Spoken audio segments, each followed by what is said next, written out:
नमस्कार. मी पंजाब डक महाराष्ट्रातल्या शेतकऱ्याला अंदाज देणार आहे. कारण राज्यातल्या सर्व शेतकऱ्याला सांगू इच्छितो की राज्यामध्ये 7 जून पासून ते 14 जूनच्या दरम्यान दररोज पाऊस काय होणार आहे, मान्सून काय होणार, बऱ्याच भागामध्ये दाखल होणार आहे.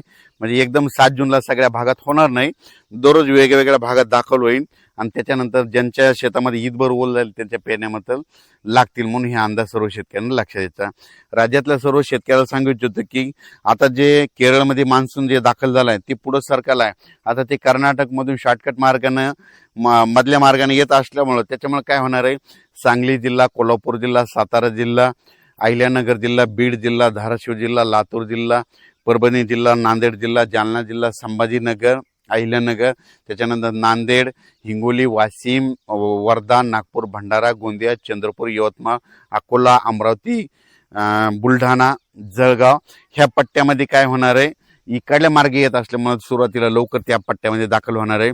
पण 7 तारखेला सगळीकडे होणार नाही. 7 तारखेला तो सुरुवातीला काय होईल, म्हणजे दक्षिण महाराष्ट्राकडून पुढे आलेलं दिसेल, काही भागामध्ये येईल. 8ला तो आणखीन पुढे सरकेल, 9ला आणखीन पुढे त्याची व्याप्ती वाढत आहे, 10, 11, 12 पर्यंत जवळपास संपूर्ण महाराष्ट्राचा कव्हर करील. आणि त्याच्यानंतर शेवटी काय होईल, फक्त नंदुरबार जिल्हा आणि धुळे जिल्ह्याच्या तिकडल्या पारोळ्या त्या तालुक्यामध्ये उशिराच्या म्हणजे काय होईल, 11, 12, 13च्या दरम्यान तिकडे मान्सून दाखल होईल. पण त्या अगोदर काय होईल, महाराष्ट्रामध्ये 7 जून पासून 7, 8, 9, 10, 11, 12 पर्यंत दररोज ते मान्सून थोडा पुढे सरकत ते संपूर्ण भाग कव्हर करेल आणि शेतकऱ्याला मात्र जीवदान ठरणार आहे. म्हणून हे अंदाज सर्व शेतकऱ्यांनी लक्षात घ्यायचा. राज्यात बऱ्याच शेतकऱ्यांचे मला फोन आले की प्रसार माध्यमातून अशा बातम्या येत आहेत की यावर्षी दुष्काळ पडणार आहे. तर सर्वप्रथम मी सर्व शेतकऱ्याला सांगितलं होतो, दुष्काळ वगैरे काही पडणार नाही. पाऊस सरासरी इतका पडणार आहे, चांगला पडणार आहे, पिकं चांगले येणार आहे, आणखीन याच्यापेक्षा काय पाहिजे. तर तुम्हाला सांगितलं होतं 2026ला पेरणी 3 टप्प्यात होणार. अगोदर पहिल्यापासून म्हणतो, आता जे टप्पा होईल 7 ते 15 मध्ये काही जणांच्या लागवडी होतील आणि पेरणी होतील. त्याच्यानंतर 20 ते 30 जून मध्ये पाऊस येणार आहे, त्याच्यामध्ये काही जणांच्या लागवडी होतील, पेरण्या होतील. आणि याच्यामधून जर काही शेतकरी उरले तर 10 जुलै ते 15 जुलैमध्ये पाऊस येईल आणि त्याच्यामध्ये पेरण्या होतील. म्हणून हे सर्व शेतकऱ्यांना लक्षात घ्यायचं. 2026ला पाऊस कसा राहणार आहे, एक थोडा सरासरीच्या माध्यमातून सांगतो. जूनमध्ये चांगला राहील, पेरणी होईल. त्याच्यानंतर जुलैमध्ये थोडा जास्त पाऊस राहील आणि त्याच्यानंतर ऑगस्टला थोडा फार कमी राहील. ऑगस्टमध्ये 2 वेळेसच चांगला पाऊस पडेल. आणि त्याच्यानंतर सप्टेंबर, ऑक्टोबर मात्र परतीचा पाऊस मात्र जोरात पडत धुमाकूळ घालेल. परतीचा पाऊस जर जास्त पडला तर काय होते, शेतकऱ्याचे दोन्ही पिकं निघते. एकदा सोयाबीन बी निघतंय आणि त्याच्या म्हणजे हरभरा निघतंय, म्हणजे 2 पिकं निघतात. म्हणून यावर्षी पाऊस परतीचा जोरदार पडणार आहे, धुमाकूळ घालणार आहे. म्हणून ही अंदाज लक्षात द्यायचा. दुष्काळ वगैरे काही पडणार नाही, पिकं चांगले येणार आहेत. म्हणून ही सर्वप्रथम शेतकऱ्यासाठी आनंदाची बातमी. माझं एक म्हणणं आहे, शेतकऱ्यांना तुम्ही काय करा, आज 5 तारीख आहे ना, 5 जून, 6 जून आणखीन 2 दिवस शेतीचे कामे करायला शिल्लक आहे. 7 तारखेला तर पाऊसच यायला, म्हणून ह्या 2 दिवसामध्ये तुम्ही कामे करा.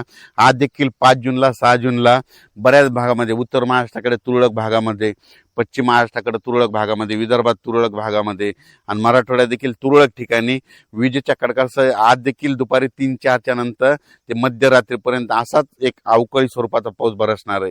पण 7 जून नंतर काय होईल, मान्सूनला ते पुढं गती येईल.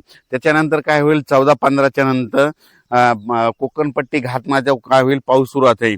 पण त्या 14च्या नंतर काय होईल की जे असा पाऊस कसा येईल, असा सरी येत राहतील 14च्या नंतर. म्हणजे ते काही असा मोठा पडणार नाही, सरी येत राहतील. म्हणून ही देखील सर्व शेतकऱ्यांनी अंदाज लक्षात घ्यायचा. सर्व शेतकऱ्याला परत एक सांगतो की यावर्षी पाऊस शॉर्टकट मार्गाने येत असल्यामुळं सांगली जिल्हा, सोलापूर जिल्हा, कोल्हापूर जिल्हा, सांगोला, त्याच्यानंतर पंढरपूर, सोलापूर, अहिल्यानगरला दरवर्षी कमी पडते. पण यावर्षीनं मान्सूनचा पाऊस वडे नाले खळखळून वाहणार नाही. बीड जिल्हा, कडा असे ते भाग दुष्काळ पट्टा आहे.